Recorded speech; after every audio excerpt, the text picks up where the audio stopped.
here on the New Design for Living, where we are reimagining how we live, how we love, and how we treat each other. My name is Camille Conte. I want to welcome you to the show. That song chosen by my very special guest in the studio today, the one, the only, Shane Russell. So good to have you here. So nice to be here. Thanks for having me, Camille. I mean, I could have you here in two different ways. One, as a musician yourself, singer, songwriter, doing amazing things in the community. And I want to touch on that before we dive into why we are here today.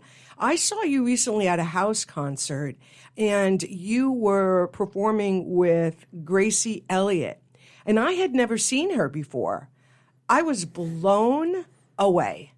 She's insane. Amazing, right? That was one of those moments, as I said to the group, we will remember we saw her here tonight because she is a powerhouse. So you do some work in her band. Yeah.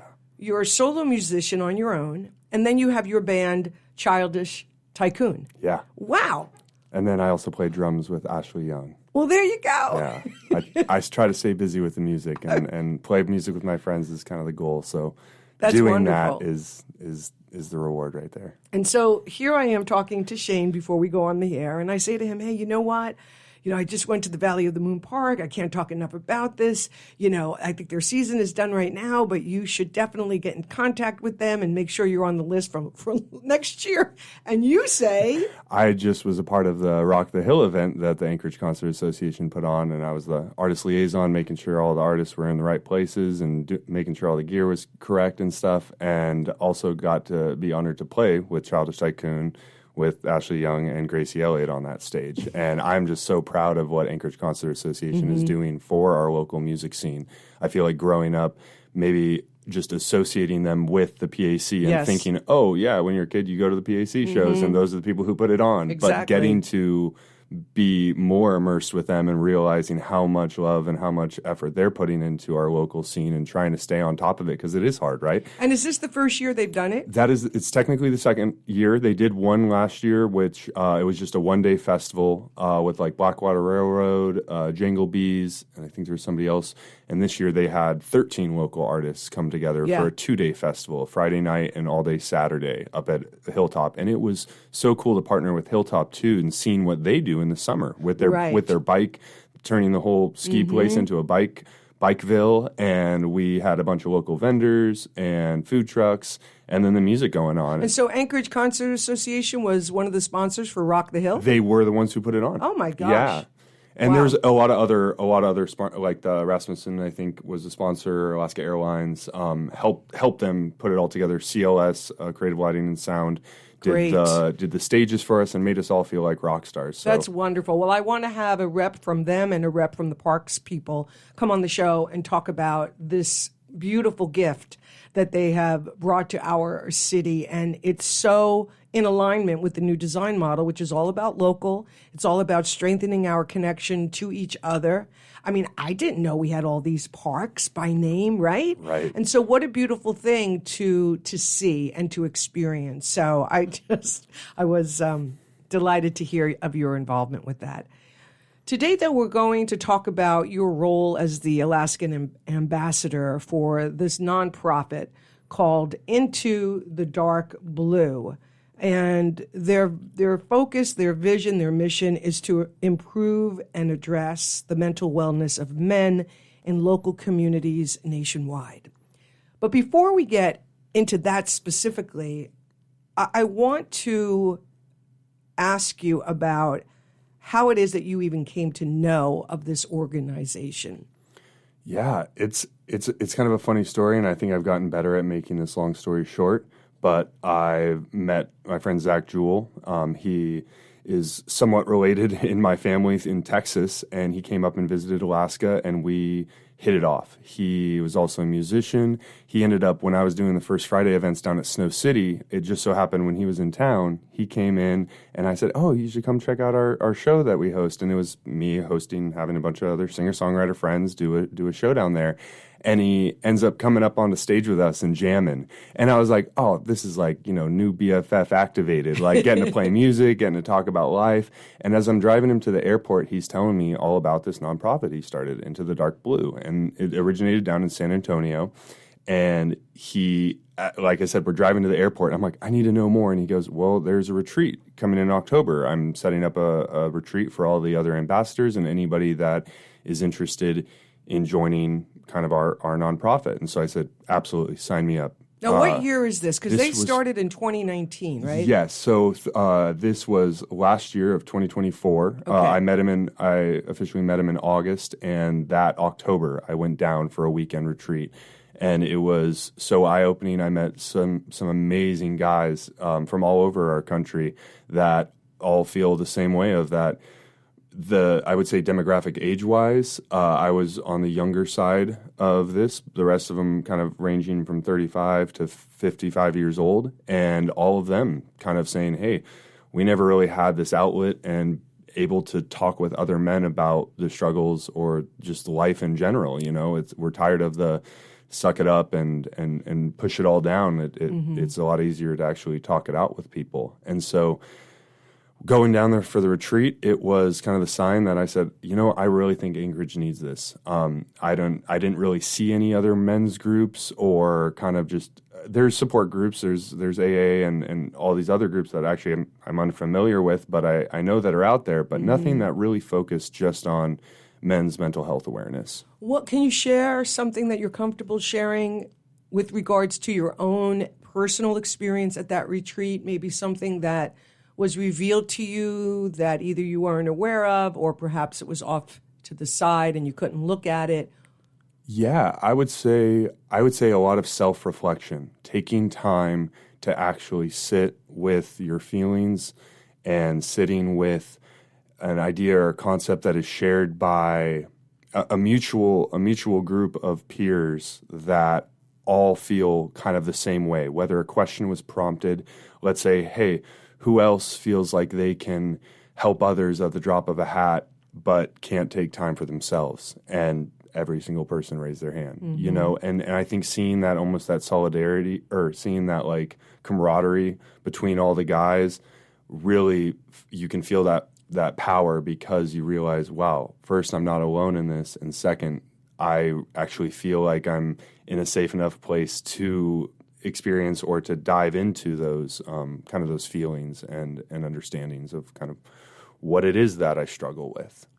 Do you want to share anything about that? Yeah. I mean, I struggled with alcoholism growing up through my 20s, and I got sober just my 3-year mark is coming up in a few weeks, and I think that really opened up my mind of what I'm capable of and what's possible out there when I was able to not, you know, push everything down or suppress it with alcohol or drugs. And so that being something I struggled with, I didn't actually even know what the problem was. I didn't know what the root of it was, you know. It was just this maybe surface level. And so once I broke through the kind of rewiring of my brain and also through therapy, through talk therapy, and I've been working with EMDR therapy as well, Powerful. Which is really, groundbreaking. And I feel that can touch into this, like, when you don't know what the tools are or you don't know what the options are, never to be too hesitant on the unknown, because those things can change your life, you know, and being susceptible to this change and these cool new theories and ways of therapy are powerful. Yeah, they powerful. get right to the cause. I've done energy modalities myself to assist me, and I have nothing but tremendous respect for the effectiveness and the completion of the healing that can be possible with energy medicine. It's really quite remarkable. What can you see now that as a young man in your 20s that you were struggling with, that you maybe didn't know that you were or couldn't put words to it as it relates to being a man in this society?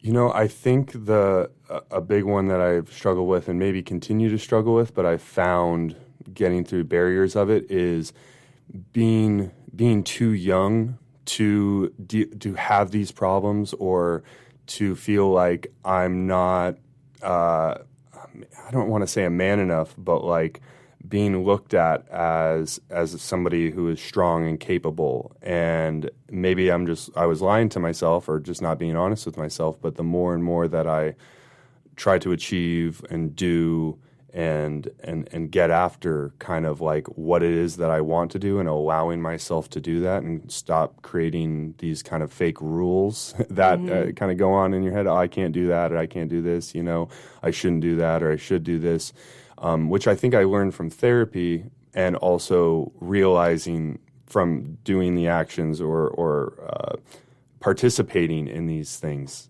It just really opened up my eyes to anything is possible, and I can go out and be my best self, whether that's music, whether that's my community, whether that's just in my life of how do I keep going and not let these maybe things in life bring me down. As you were doing your own work and being in this beautiful group and doing the group work, did you hit upon a cause or causes that have put men, whether they're in their 20s, 30s, or older, that have put men into this character, so to speak, with these various roles and responsibilities that perhaps come from an outside source versus an inside source?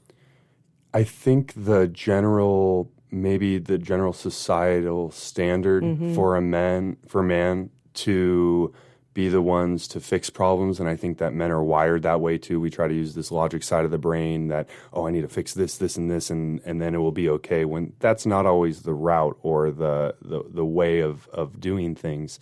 I think it is kind of the pressure to keep up with everything and stay on top of it, and not understanding that when we don't take a look in the mirror or take a second to check in with ourselves, we're kind of putting on this mask, or we're putting on this facade that, we can do it, but at what detriment? Are we working against ourselves at the end of the day? And what good is this? Is that?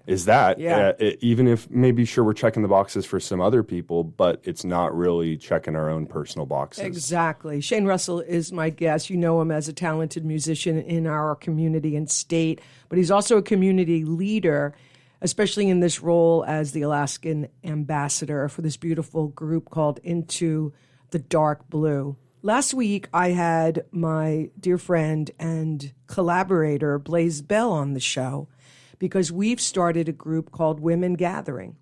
And one of the things I can now see for sure is that both men and women, as it relates to the old design model, the programming that we were given, the way we were told to be, has absolutely, without a doubt, not only run its course, but has completely burnt us out. And both men and women, which is a beautiful thing, are taking this break that you're telling us this group affords you and other men to just put the stop button on, and turn back towards ourselves, to not just peel back the layers to understand how it is that we became who we are and these identities that we agreed to, whether we knew it or not, but how it's not working and what could be replacing it. I mean, I immediately thought of the song, my mother's generation, Big Boys Don't Cry. So even in music, it was embedded what you can do and what you better not do. And certainly feeling your emotions, let alone crying, was literally not allowed. If you did it, you weren't a man. Of course, now in the new design model, we call that man a heart-centered man who has the capacity to both be in his feminine energy as well as his masculine energy. What have you seen in the groups that you've been in as it relates to what men are revealing about this awakening that they are having? Yeah, I really like what you just said about kind of that the identity that was kind of imposed on us, and how we've kind of realized, maybe it's in the last 20 years, maybe it's been before that too, but in my, experience, is growing up with a lot of strong women on my team and in my circle that were actually able to teach me about, that the feminine energy and why I connected with women so well, because they were sometimes the only ones I could have these mature conversations with, whether it was relating to men's stuff or seeing how men treated them, and getting this introspection through realizing, oh my gosh, that's what is the result of men acting this way, whether women being in abusive relationships or emotionally or physically, and putting up with it where it was, suck it up. Oh, he's the breadwinner, or these old timey things where whatever these excuses were. And ever since a kid, I just never was like, why is that? Even they're making excuses for it, and the men are getting kind of a free, not actually having to be accountable for their actions. And so I would honestly say that is one of the reasons why I think I started this, because I've heard so many stories from women about relationships or about the way that men act. And I, luckily, I guess, don't surround myself with too many guys that are like that, but it really was a constant that I continued to hear. And when the guys that I hang out with, I think, are great guys and show those qualities of what it means to be a man that isn't this toxic masculinity. And I think that there has been actually doubling down on the toxic masculinity side, kind of the red pill of the internet, where people are saying, "Oh no, you don't be this sissy boy." Still, they're trying to hold on to this like demographic of men that is like, no, you can't be susceptible to this new wave of men. Like they're not real men. And it's like, no. The more and more people realize that looking within and working on yourselves and talking with other people and talking with other men specifically is so important. And so in my group, I think I do find a constant conversation around feeling unheard or misheard by women in what it is that men are focusing on or bringing to the table when it comes to maybe an argument or a conversation, whether it's relationship or just friendship modes, where they're able to speak their mind in not an abrasive way or a bossy way, I guess I want to say, or my way or the highway, but actually understanding what it is that we're talking about and what it is that we're wanting to get clarification on when it comes to how we should act or how we should respond, I think, to certain things. Yeah. And how can women, because I want to use this show today for this kind of a question, how can we help? What are some things that you can share with us that can help us create a better space for men to strengthen this new muscle that they have found and they're working through? I think patience. Women already have a very, I feel like, high tolerance for patience, but it is truly understanding and giving space for guys to talk about if they are in, let's say, this vulnerable or kind of time and when they're talking about things that they maybe just need to talk it out, and not being afraid of their response, that women aren't going to run away from them if they accidentally maybe said the wrong thing. But I think that takes a lot of more like looking within on the guy's side too, where it's like, okay, what is it that we're trying to communicate? And being open with communication just in general is I think maybe the start. But that goes on both sides, is not bringing in this old model. Yeah. And that is what kind of barricades or blocks this new development of conversation and or communication, because I think that we're all ingrained in it, right? For men to judge women on the same old model and women to judge men. And so any chance you find yourself bringing up that old model to maybe, even if it's to clarify, it kind of disrupts the progress of what is to come, by not interjecting and saying, "Oh, well, you did this, and that's because you're a guy, and that's the way you act." And men do it back to women too. It's trying to make sense of it, but I was kind of saying this earlier, is like allowing the unknown and allowing that just kind of open, safe space to have conversations and say, "Hey, I didn't really like this, and I'm going to explain why I didn't really like it." And you can take that as you will, and hopefully it comes as a positive Feedback. outcome. Yeah, for sure. Because what's happening in the old conversation is we're each defending our identity, right? Because we have so much at stake. And so we defend, we explain, we interrupt, all of those tactics that come out of how men and women have had conversations and how we've had conversations with our own selves and other women and other men. And this is such a beautiful reminder that in the new design model, we have to approach conversations differently. You know, I'm a big fan of like scheduling time when a conversation is needed so that you can treat it with respect. You know, instead of coming at somebody out of the blue, sometimes that happens and that's just the way it rolls, right? But anytime you can actually schedule time for those kinds of deep conversations, you have your agreements, you know, I'm not going to interrupt, you know, we're going to create a safe space, we're going to hold up and then you end it, right? You start it, you have your agreements. It sounds silly, but it's a practice for a new container that will better allow us to do what you're talking about, which is to peel back the layers so we can understand what the other has been through and be available for something different.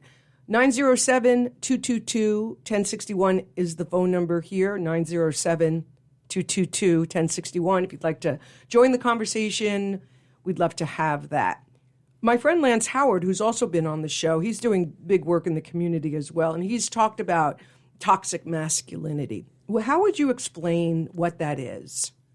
First off, love Lance, awesome dude. He's great, so talented. Yeah, I've had the honor of playing with him in the past as well, and just I really like his mindset on that, and I think that it takes men like that to bring up the conversation of toxic masculinity as somebody maybe that some other people look up to. And my definition of toxic masculinity is, I would say, somewhat of the old model. It is the suck it up. You're a man, so you have to take over or dominate any situation, perform whatever you're doing. You have to be that guy, and I think that that's misinterpreted or misunderstood because there's ways of being a solid guy and a good guy in a room that you can be masculine or you can be a leader without dominating or speaking over people. And I think that it's the my way or the highway, where that is not the way. If you're saying my way or the highway, that means that you're not being open to listening from people all over, men, women, non-binary, anybody is actually listening, taking a step back, and kind of actually what I'm blanking on the word, but just looking at what, like being not putting your ego into the mix, taking a step back from it and just seeing what is going on and seeing where you can honestly help or where you can be of service. But you don't have to prove anything. It's not going to take away from the person that you are if you're not able to help in a certain situation. And you just bulldozing over other people thinking, well, I don't know what to do here, so I'm just gonna do this. Right. And that just doesn't work. But that's the default choice that comes out of the programming of how a man should be in that moment, you know? And one of the things you said earlier that's very interesting to me is that really, because women say it in the circle, and you're telling me that men say it in your circle, we have been trained to forget ourselves. Women talk all the time about by the time they get to themselves, they're exhausted. They got nothing left. And when they seek to put the oxygen mask on themselves first, it's called selfish, as if it's a bad thing. And that sounds like a lot of what maybe you've been uncovering as well. Yeah. Definitely. That is actually a big thing I'm working on in therapy, and I think is a big goal and conversation that happens into the dark blue is taking care of yourself is not selfish. Speaking of yourself is not selfish. It is actually doubling down on giving yourself power and ability to be your best self and to speak your truth and to be able to show up to be the person that you want to be. And I think the more and more that people are recognizing that, where we can recognize it in other people, we can take that and recognize it in ourselves. Whether it's I've been talking with some friends about this, the tit for tat when it comes to being there for a friend, and when you feel like you've kind of been the one only being there for that one friend and that friend's never there for you. You know, you don't want to like measure up these friendships in that sense, but have more of an understanding of where you stand in that friendship. And I think that there's healthy ways to do that by setting down a conversation and saying, hey, sure. you know, a couple of these things lately have got me feeling this way, and I really care about our friendship, so I'd really like to talk about this before resentment builds. And that resentment can build towards other people, but it can, like, I feel like even stronger resentment to ourselves, because if we're not being our true selves, that we're building up this kind of like this burst of like, I feel like I'm not able to say what I want to say, and I don't feel like I'm being heard or understood. And because we haven't actually allowed other people to take that in because of the walls that we put up. And so that I think just going forward with taking care of ourselves allows us to take care of other people better. Absolutely. And able to communicate better, because guess what? Everyone's dealing with the same stuff. Exactly. It really is true. I had a really interesting experience a couple of weeks ago. So I have started working out at the gym. I'm probably 2 years in from being, I don't do gyms, to I love gyms. Good for you. And I had to change this. I had to change the narrative. I had to change the story of what I was saying about gyms. And I love lifting weights. It's just a powerful feeling. It puts me in my body. And so I do some work in town that requires me to lift up large boxes that are pretty heavy. And I like doing it because it gives me a check in the real world as to what is happening in the gym, you know? And so twice in the same week, a couple of weeks ago, I had the box in my hand, and there was a gentleman, and I know both of them, different moments in which they offered to help. But in that moment, like, I had the box in my hand, it would have just been easier for them to open the door then. And they both said in their own way, oh, you independent women that don't need any help. And I didn't have a reaction to it because I felt what was happening. And what was happening was they had a need to be a man.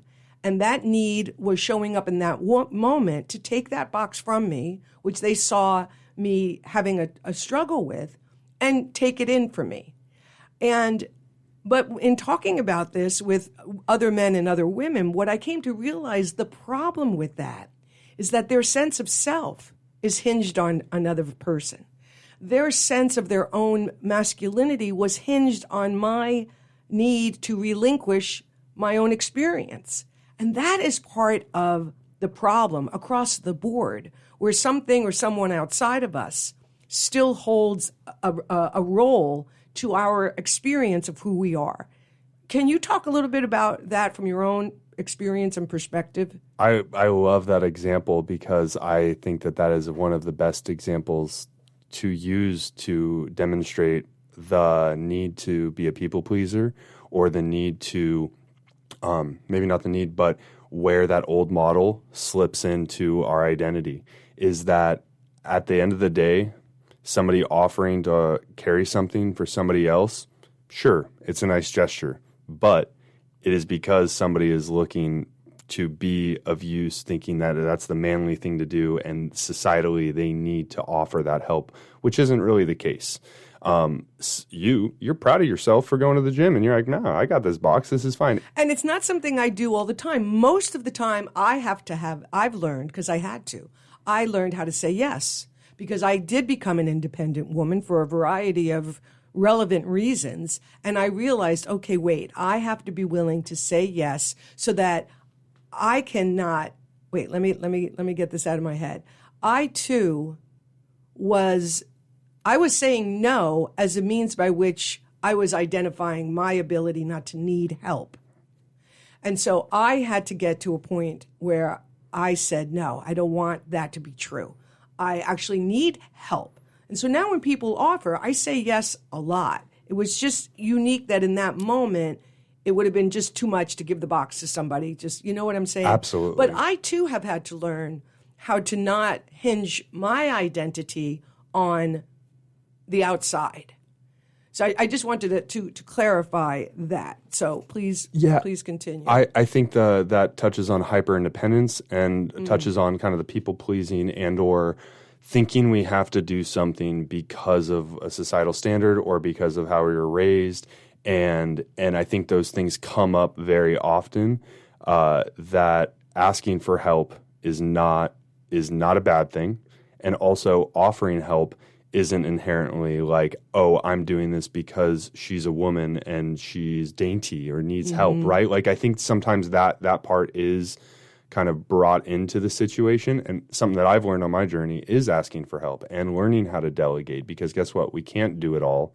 And sometimes skill-based things like are everybody kind of being in their lane of expertise, right? If there is a strong guy picking up boxes and stuff, it's like, thank you for doing that, because we're probably like people like you and me are probably either putting on a show or doing something that like we're trying to do it all, but we also need to be focused on it. So it's like in those little situations right there too, them offering help, hey, nice of you, but their comment about, oh, you're an independent woman, they're kind of acknowledging the fact that you're doing your thing and that they don't have a part in it. But guess what? Their value doesn't diminish by not helping you. And I felt compassion because I thought there's something going on for him.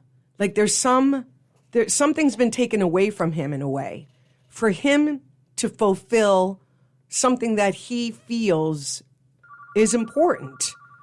Let's see. Do we take it? We sure do. You're on the air with KONR.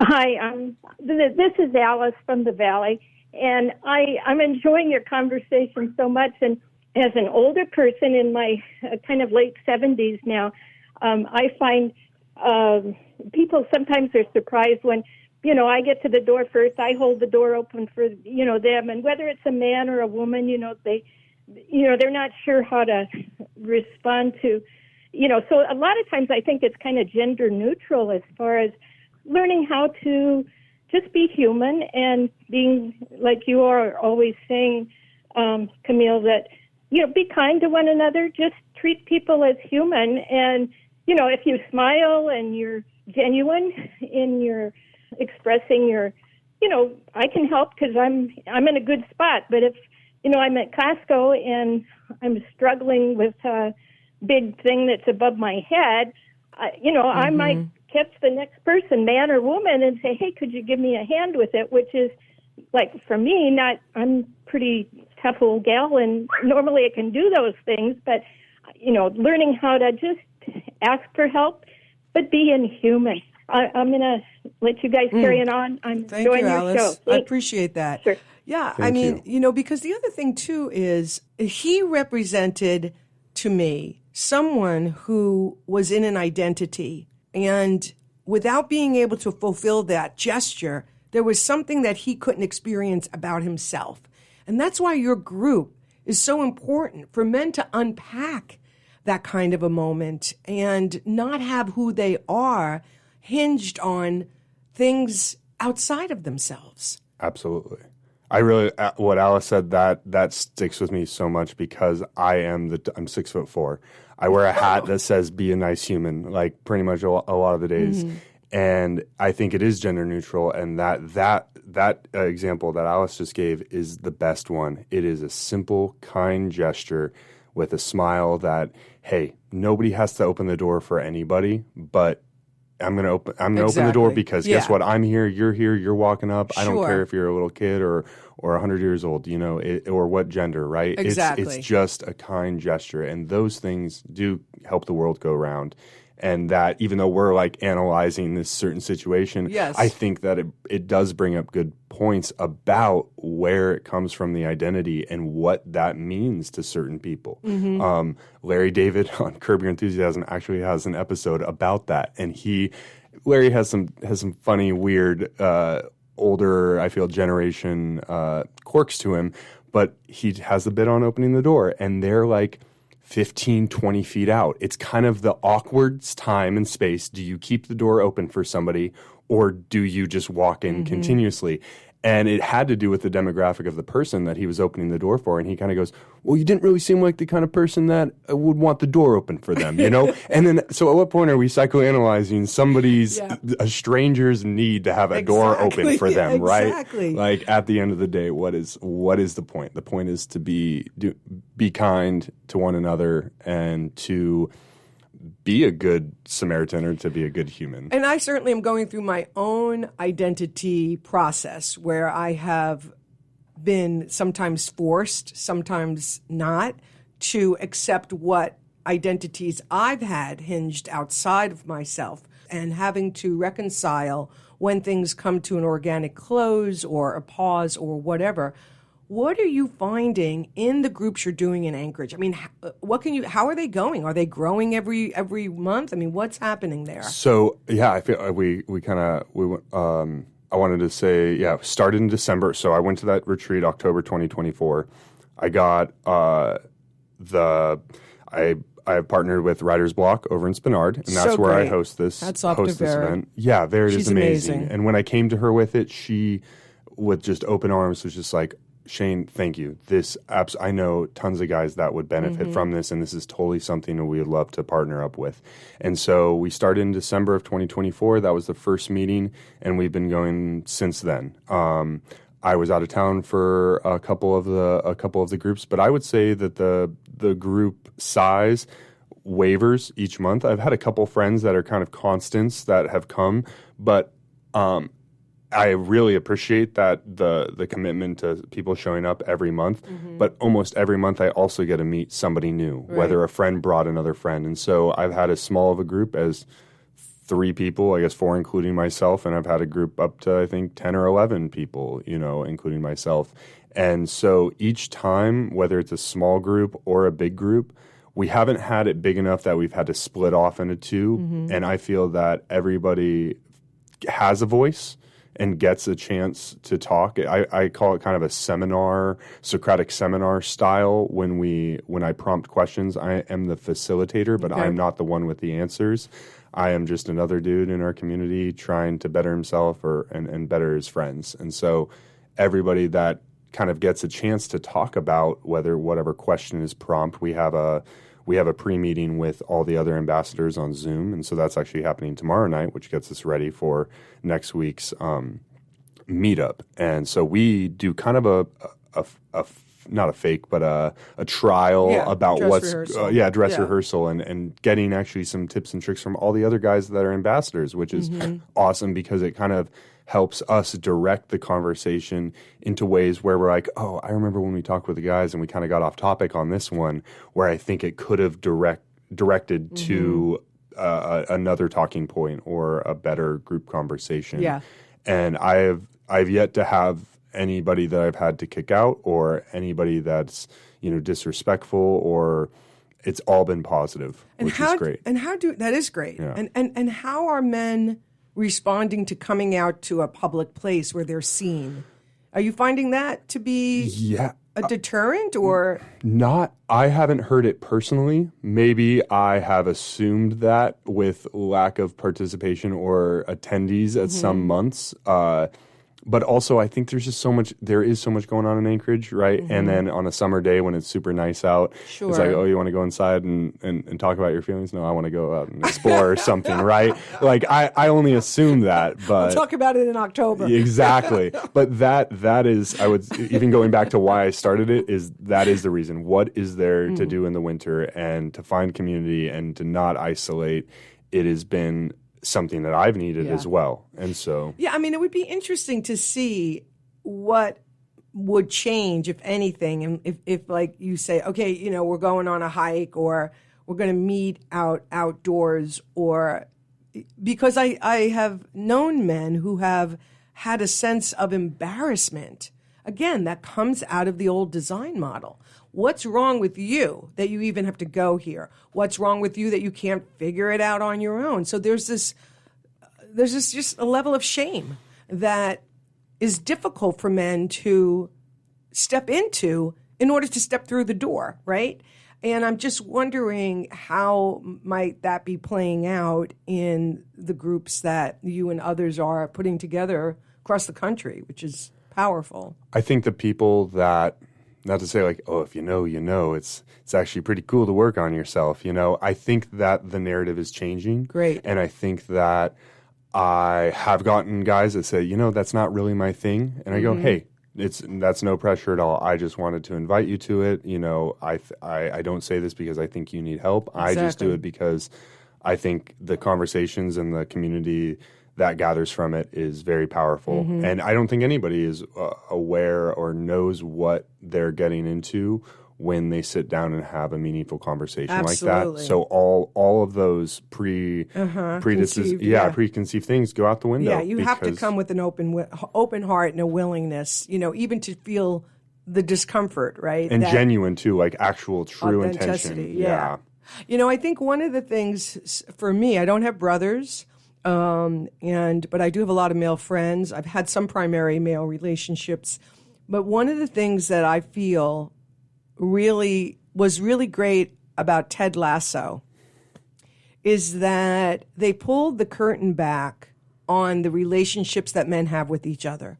Absolutely. And for most of the episodes and most of the seasons, though not all of them, because it got a little stupid, I think, at the end of season 3, they did an excellent job of showing me as a woman what that's like, because I want to know. I want to be a better person for men in the world. I want to be a better woman for men in the world. And I learned a lot from how they wrote those episodes, whether it was how men do or don't deal with their emotions and the relationship with their fathers was very insightful.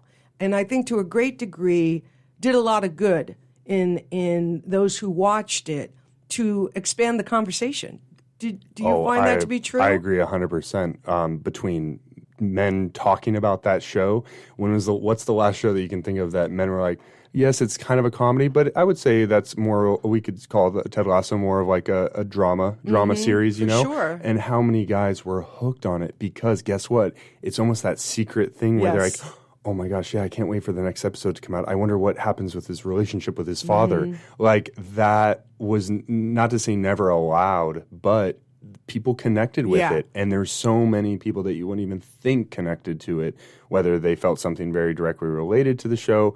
And I've heard it from other women too, saying like, hey, like, yeah, Ted Lasso, like, what a great show. Do you watch that as a guy? Kind of like in that, on the hopeful thing, kind of like, hey, do you know about that? Because they do some really good talk about mental health awareness and how men deal with it. And I think it did give, from my understanding or hearing from other women in my life, that they also felt that it gave them a better understanding about how men, especially in the sports. I think the tie to sports too was a great connection because that's something maybe that a lot of guys can relate to. I mean, it's true. I mean, sports and the military are the two open public spaces where men can show affection and they can hug each other, right?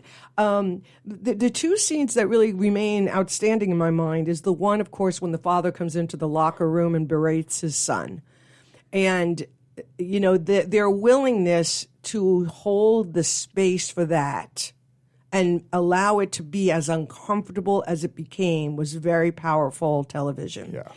The other one that was very collective in its representation is when Ted himself reveals his own mental health and the cracks in his mental health because of his father's, I believe it was his suicide. Yeah. And how that all came to be. And yet they even were able to handle the whole relationship between the head woman of the team and her ex-husband, and how difficult it is for women to hold that position that in the old design model is always held by a man. Absolutely. I can agree more. So it's so powerful, and it is something that I hope that other TV series can hop onto and share that powerful things that people maybe in the old model didn't talk about. And going forward, that is how we have conversations and being aware and having compassion and having empathy for others. Because then you also have men who didn't have a father, either because they were an absent father or their father died when they were very, very young. Do you find that to also be a thread of conversation, the absentee father, as it relates to men's confusion about who to be in the world? Through my group in general, Yeah, whatever way. I personally, I have an awesome dad, and I think that him and my mom raised me to teach how to love and how to care for others and how to, be the best by showing up. And so I think I actually sometimes have a difficult time relating to people that didn't have a father and or maybe sparking that conversation because my lack of understanding of that situation. And so it's interesting you bring that up because I guess we talk about a lot about how we were raised. But I will say I don't think there hasn't been a huge talk about and I don't want to say daddy issues, but I think absentee dads or strained relationships with parents too, which I think is also something that's men and women are dealing with as we're growing up, right? How do we have this adult relationship with our parents? And they raised us, and we can have so much love for them of how they raised us, but nobody's perfect either, right? So we have to how do we be our own selves, but from also the people that raised us, like we learn new things, or we learn new ways of coping, or we learn new ways of like dealing with our problems that maybe weren't the same as that we were taught, right? Exactly. And that's okay to change our mindset on that, and it's okay to learn. How dare you? Right? But I think the people that love you the most understand course. that, and hopefully they learn from that too, or are open to learning like, oh wow, okay, things are a little different now, and I'm just wanting that you want that relationship to be as healthy as possible. And I feel like the strain makes it so much tougher when you don't talk about it. Yeah. The strange father that I think movies do a big thing on that is, I haven't talked to him in 20 years and stuff. I couldn't it breaks my heart thinking of that. I can't imagine something like that. But I do have sympathy, I guess, for it because it's real. It's out there. Yeah, Shane Russell is my guest, ambassador for this beautiful nonprofit that addresses the mental health and wellness of men in local communities called Into the Dark Blue. A few minutes left for a phone call, 907-222-1061. In looking at the website, some of the bullet points were to better understand their emotions, to effectively process, daily difficulties, and also healthier relationships to alcohol, also as to act out in less drastic ways. Absolutely. Can you just talk a little bit about all of that? Yeah, the mission and the thing that I see in our group meetings on Zoom with other another call. Okay, well, we will take it and come back to that. Hi, you're on the air with KONR.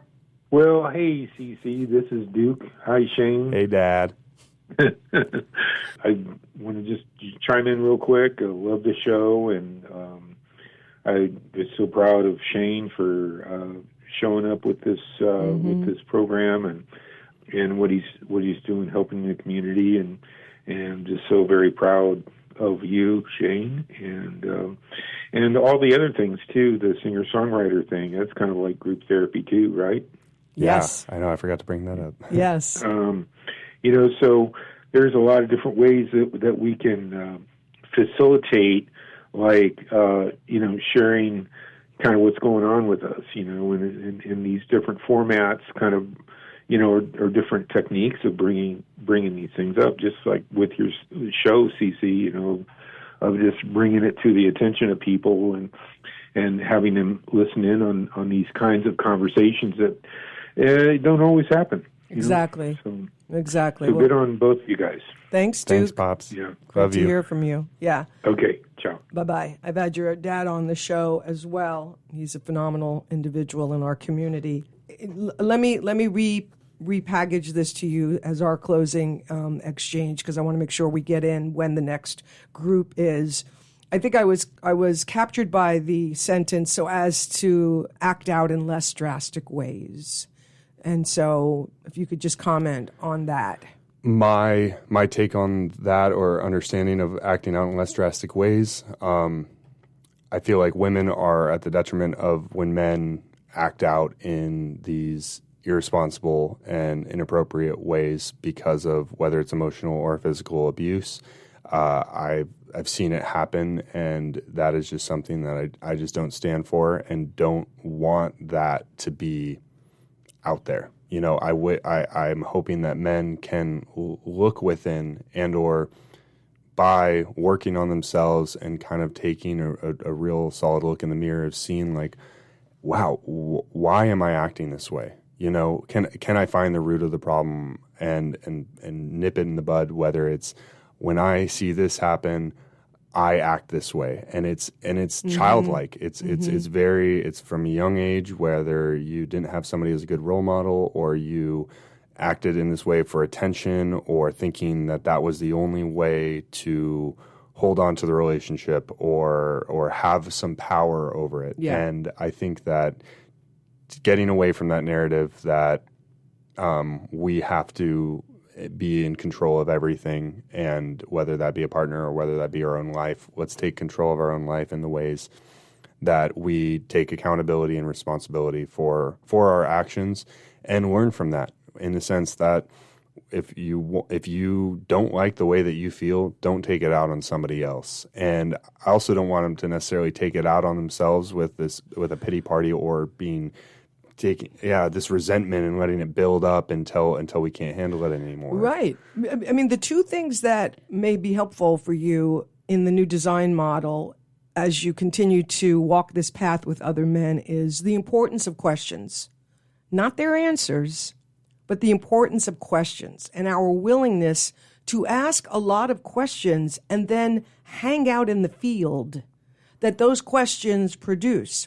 Because in the new design model, we are very aware, as you are, that we are unpacking a programming that no longer works for us. So that's one of the phases, you know, as quickly as possible, I feel, because time is of the essence and life now is calling upon us to be as authentic as we can be. So we do that work with a sense of urgency, but not rushed, right? Yeah. And then the next part is this questioning process that you're in with your group. Well, what does it mean to be a man? What is important still from the old design model that we want to bring in to this new version of ourselves? The process of radical reimagination. You know, for men to give themselves permission through facilitators like you to do something that really none of us get a chance to really do, which is to reimagine. If I could be the man I really want to be, based on my own values and principles, who is he? What does he say? How does he walk in a room? What does he dress like? What is he thinking in his head? How is he feeling in his heart? Because I don't know that the model exists, and that's the beauty of the new design model. We're creating it in real time. We're using what's happening as a reference point to either what we want more of or less of, right? Absolutely. And we're all exhausted by the horrific toxic masculinity that is being held by the highest position in our country, right? But I don't feel that it's about staying in that and trying to fix it in that. I feel it's about leaving that, as you're doing with these groups, and paving a new way for men to be in an active mode of reimagining. And as you do, come talk to us. And to the women who are listening, we also have to bring safe space to the men in our lives, continue to listen without interrupting, continue to just listen without even needing to respond. All of us would do better learning basic agreements about how to be in healthier, conversations. I couldn't have said it better. That really, if I could say it, that would have been my answer right there. Like that is, I think it is. It's yeah. It's a beautiful time that we're in, and honestly, thank you. Thank you for stepping out and being a leader. It's not always comfortable to be a leader, but you've been called to do this, and I know it's going to grow. And I hope that if you know a man who's not listening, or if you're a man and you are listening, give yourself permission to come to the next gathering. Clearly, Shane creates a very safe space, which is critical. And say yes to yourself. So when is the next event that's coming up? Are they monthly or They are weekly? monthly. Okay. They're the first Thursday of every month. It has been held at the Writer's Block Cafe, And so, in the month of August, because it starts on a Friday, the first one won't be until the 7th of August, Thursday, the 7th at 6:30. Next Thursday. Yeah. Okay. Yeah. So, not this Thursday, but next, 6:30 to 8 p.m. over at the Writer's Block. Bring a friend, bring yourself. And just come in. Are you in the back of the We're room? in the kind of that back corner area. Okay. So you spoke on it earlier about like, men coming out and feeling like, they're being seen and they're in this group. I think everybody at the Writer's Block has been very respectful of our somewhat, private conversation, yet also open enough to. I've asked a guy who's sitting down doing his homework. I invited him over to the crew, and he will always be in my mind as somebody that like, now that is somebody that really needs this. Not as such a judgmental thing, but more of like just, it was speaking. I was like, oh my gosh, the stuff that he shared and the stuff that like was brought up. I was like, oh my gosh, thank you for coming and being vulnerable, and I think it's contagious vulnerability. That's beautiful. It once you can experience it, it's not as scary as you better think it is. believe it. There's Yeah. great strength in your willingness to be vulnerable. Thank you so much. I, like everyone listening, just so proud of you. Thank you for bringing this medicine to the men in our community. I really mean that. It's a beautiful, beautiful thing that you are doing, and you have my support today and in any other way that I can be of assistance. So Thank you so much, CC. Yeah, such a joy. Shane Russell, my special guest today. Thanks so much for tuning in. Take good care of yourself, and I'll see you next Monday.